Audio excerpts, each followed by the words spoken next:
Another person who is actively involved in evaluating options for water-sensitive solutions is Cathy Wilkinson. The Victorian Government's urban water reforms are focused on how we can make Victoria's cities and towns, including Melbourne, more livable and resilient and designed with water in mind. One of the challenges from a public policy point of view is that there are so many wonderful options for how we can do that in our cities, whether it's stormwater harvesting, putting in rainwater tanks, having alternate water supplied by third pipe to new growth areas. There are many different options, but the challenge is we can't afford all of them. So how do you work out the priorities? One of the methods we use to do that is cost-benefit analysis, where you work through what are the different costs associated with different options and what are the benefits you get from that. And if it comes out in a positive sense, then it's worthwhile doing from a public policy point of view. One of the challenges with this method is that there are certain things that are considered okay to count from a costs and benefits point of view and to monetise, and there are other things that perhaps aren't in the same way. So something like the urban heat effect, for example, we're working through at the moment, how can you monetise a benefit like that or a cost to society and actually factor it into a formal cost-benefit analysis to help you analyse different whole of water cycle options. And that's very challenging, and so that's the process we're working through at the moment. This is where some of the leading edge research done by organisations like the CRC for Water Sensitive Cities really helps, because often you're really needing to draw on where the edge of research is to take it into public policy and work out if it can help inform thorough cost-benefit analysis. One of the cases we're working on at the moment is a parcel of land in a very disadvantaged suburb in Melbourne. That is currently essentially a flood retarding basin. It's got a freeway, a major freeway on one side, and very poor access to residential areas on the other. Very few trees. It's in one of the very hot parts of Melbourne, very little rainfall. And we've got all the different parties, including the Health Authority, the local government, the Water Corporation, and so on, together in the room trying to work out a solution. We know from an urban design point of view and from a water design point of view that it's possible to slow down the water, capture the storm water, put in some lovely bike paths, create some tree canopy that will reduce urban heat and so on in this location, but it costs. And when you work through how you might distribute those costs according to who benefits, it leaves a gap. And some of the livability benefits that you get, the significant livability benefits, both to health from an urban heat point of view, but also in terms of creating good open space connections for a very disadvantaged community, there's no one party or parties that can come and pay that gap. So it really challenges organisations, both at local government, state government and more broadly across society, how we need to structure ourselves to be able to realise these sort of benefits where it matters. So that's the challenge we're working through now. One of the biggest challenges associated with integrated planning for water sensitive cities is the assessment of who should pay for the projects being recommended.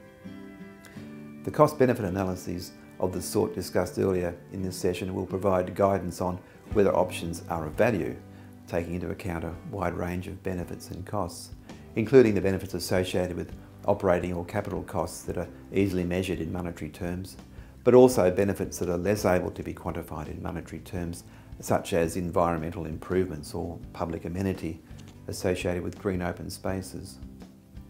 What are particularly difficult to assess are those benefits that are in the realm of public goods, such as cool, green streetscapes, those shared by all and for which there is no reasonable way of excluding people from joining in the enjoyment. Many of these benefits are not the traditional responsibility of water authorities, although they are made possible in part because of water provided in water systems, which might be provided by water authorities or might be more decentralised systems provided by local government or private developers, or all in parallel. It's complex, and the decision on who should pay for these systems is also complex.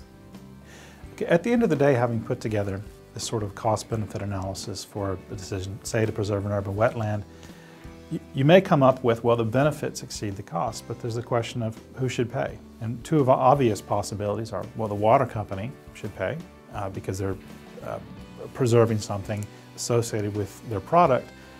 Another view is the public should pay because a lot of these benefits, the biodiversity benefits and so forth, the recreation benefits, these accrue to the public.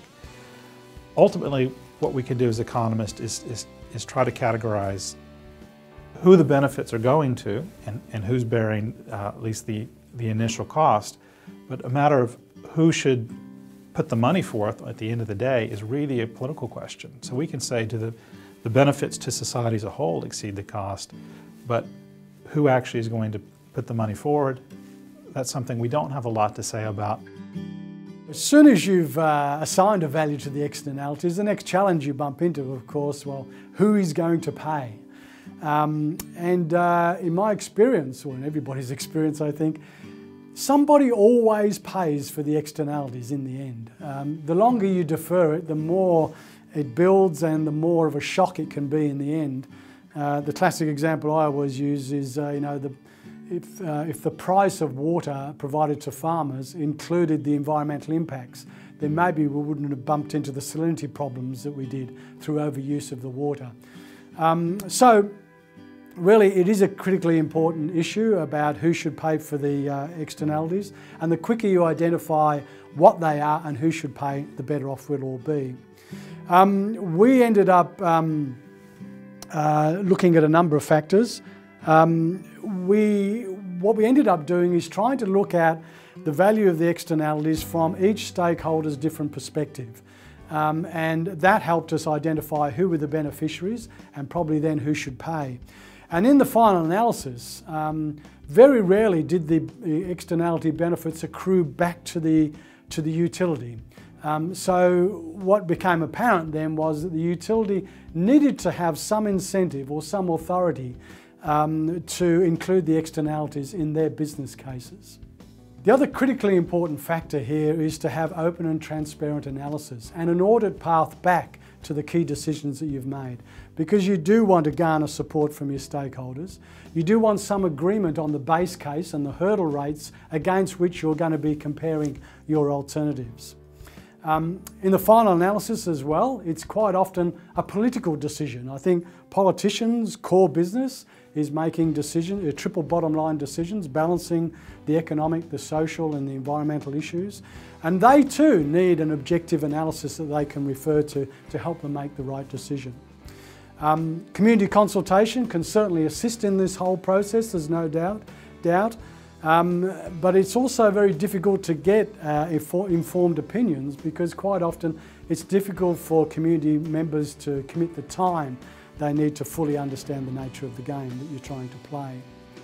In the final analysis, my recommendation and my experience would lead to using expert panels which are making recommendations back to government who make the final decision on these things, because very often there are intangibles that governments are elected to make those sort of decisions.